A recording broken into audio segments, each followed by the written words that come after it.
On the 29th of July, 1,981,750 million people around the world turned on their televisions to watch a fairy tale.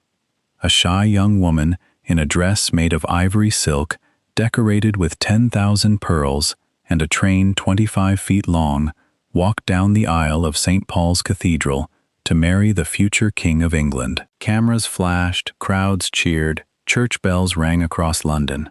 It was the most watched wedding in human history, and the bride was already lonely. Hello, my friends. Welcome back to Storytime English. I am so glad you are here with me today. Take a deep breath, let your shoulders relax, and let this story carry you gently through time to a quiet English country house where a little girl is sitting on the stairs, listening to the sound of her mother's car driving away. The girl's name was Diana Frances Spencer, and she was born on the 1st of July, first in 961, in a grand old house called Park House, on the grounds of the royal estate at Sandringham. Her family was wealthy and well-connected. Her father was an earl, and the Spencers had been close to the royal family for generations. From the outside, her childhood looked perfect: a large house, green fields, and every comfort a child could want. But inside, the house was falling apart. When Diana was 6 years old, her mother left the family.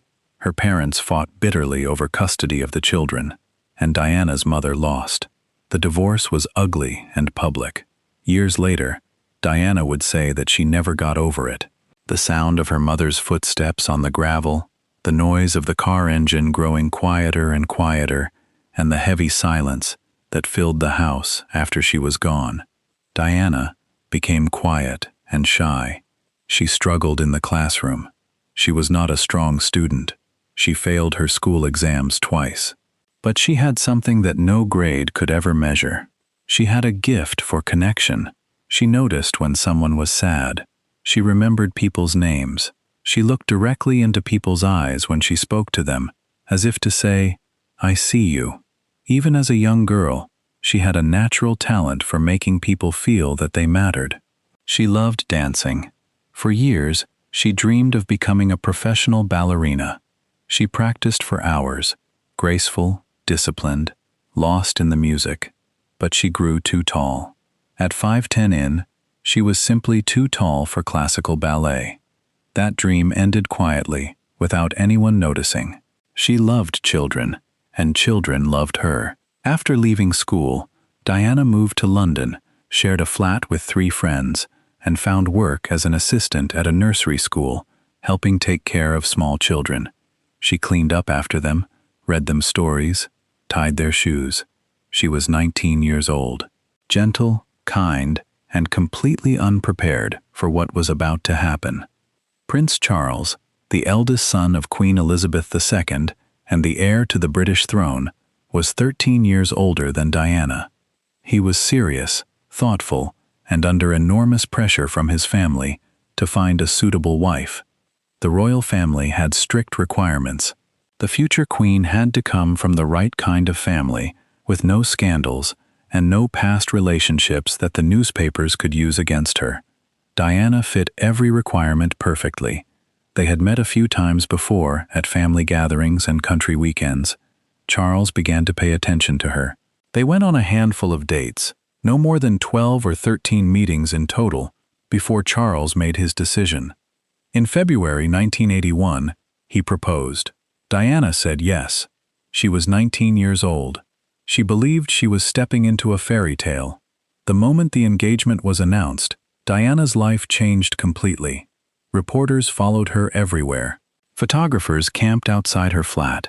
She could not walk to the shops, visit a friend, or drive to work without cameras pointing at her face. She went from being an unknown teenager to the most photographed woman in the world overnight.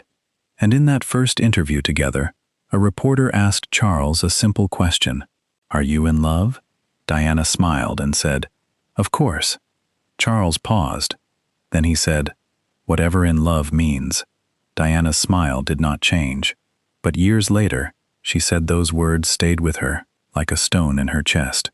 The wedding on that warm July day was designed to look like a dream come true. 2,000 guests filled St. Paul's Cathedral. Millions more lined the streets of London, waving flags and throwing flowers. Around the world, people set their alarm clocks and stayed up through the night just to see the moment the shy young nursery teacher became the Princess of Wales.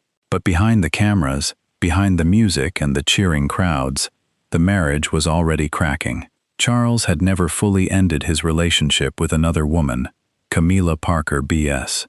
Diana sensed it before the wedding.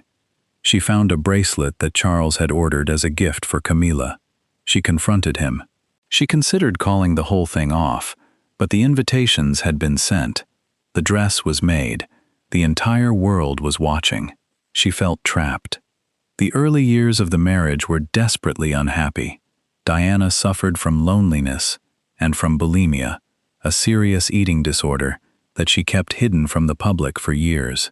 The cold formality of royal life pressed down on her like a weight. She had entered the most famous family in the world, and she had never felt more alone. The palace ran on ancient rules and rigid schedules. Emotions were not discussed. Weakness was not permitted. Hugs were rare. Privacy did not exist. Diana gave birth to 2 sons, William, born in 1982, and Harry, born in 1984. She loved them with a fierce, protective love that broke every rule of royal tradition. She took them to amusement parks and fast food restaurants. She waited for them at the school gate like any ordinary mother. She hugged them in public, something that royal parents almost never did. She was determined that her boys would know what it felt like to be touched, to be held, to be loved without distance or formality. As her marriage crumbled, Diana found something she had never had before, her own voice. She had always been photographed, the beautiful princess in the elegant dress, the face on every magazine cover. But now she began to use that attention for something far more powerful than fashion. She turned the cameras toward the people the world had chosen to forget. In April 1987, Diana visited the first purpose-built AIDS ward in Britain at the Middlesex Hospital in London. At that time, AIDS was surrounded by fear and ignorance on a scale that is hard to imagine today. Many people believed you could catch the disease simply by touching someone who had it. Patients were isolated, abandoned by friends and family, left to die alone in hospital rooms that no one else would enter. Even some doctors and nurses wore double gloves and refused to make physical contact. Diana walked into the ward. The cameras followed her. She met a young man who was dying. He sat in his bed, thin and pale, waiting for the kind of visit that royal people gave polite words from a safe distance. A wave, a careful smile. Diana took off her gloves. She reached out her bare hand and she held his. No gloves, no barrier, no fear. Just one human being holding the hand of another. That single image was shown on television screens around the world. It did more to change public understanding of AIDS than almost any scientific announcement or government campaign. If a princess, a woman who could afford every protection in the world, could touch an AIDS patient with her bare hands and show no fear, then perhaps ordinary people did not need to be afraid either. It was the moment Diana stopped being a princess and became something much more powerful, a person who refused to look away. From that day, Diana gave herself fully to the people who had been forgotten. She visited hospitals for leprosy patients in Indonesia and Nepal, holding hands that others would not go near. She sat with homeless people in shelters in London, not in a chair above them, but on the floor beside them, talking to them as equals, asking their names, listening to their stories as if she had nowhere else in the world to be. She held dying children in hospitals in Africa. She visited refugees, orphans, and people suffering from diseases that the rest of the world preferred not to think about. She did not just arrive for photographs and leave. She sat down. She stayed. She came back. In January 1997, Diana traveled to Angola, a country torn apart by decades of civil war. Millions of landmines lay buried in the ground, waiting silently beneath roads and fields and schoolyards.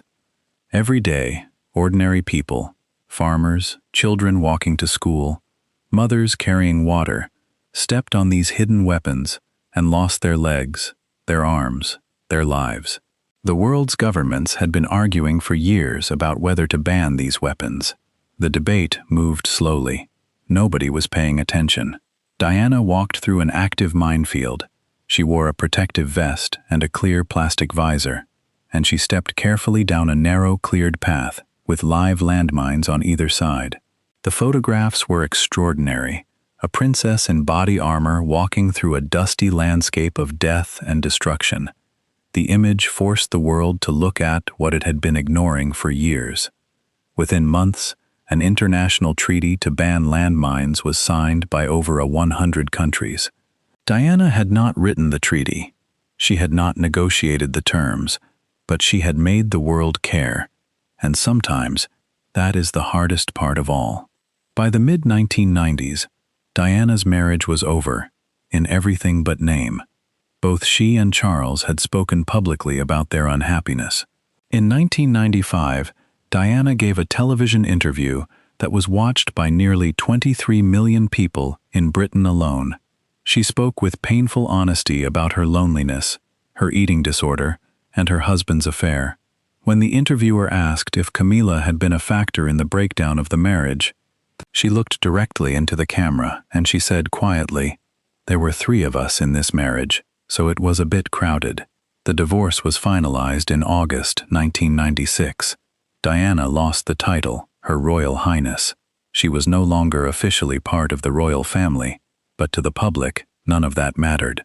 She was more beloved than ever, not because of any title, but because she treated every person she met as if they were the most important person in the room. In the year that followed, Diana seemed lighter. She threw herself into her charity work with a new sense of freedom and purpose. She spent more time with William and Harry. She laughed more. She told friends she was finally beginning to feel like herself, not as a wife, not as a princess, but simply as Diana. She was 36 years old, and for the first time in her adult life, she felt the future was hers to decide. On the night of the 31st of August, 1997, Diana was in Paris with her companion Dodi Fed. They left the Ritz Hotel shortly after midnight. Their drivers sped through the dark streets, chased by a group of photographers on motorcycles. In a tunnel beside the River Seine, the car crashed at high speed into a concrete pillar. Dodi and the driver died at the scene. Diana was pulled from the wreckage alive, but her injuries were too severe. Doctors fought to save her for hours. She died in the early hours of the morning, in a hospital far from home. She was 36 years old. That same morning, Britain's Prime Minister stood before the cameras and said what millions already felt. He called her the People's Princess. The name stayed. It still has not left. The grief that followed was unlike anything Britain had ever seen. Within hours, people began leaving flowers outside the gates of Kensington Palace, Diana's London home. A few bouquets became hundreds. Hundreds became thousands.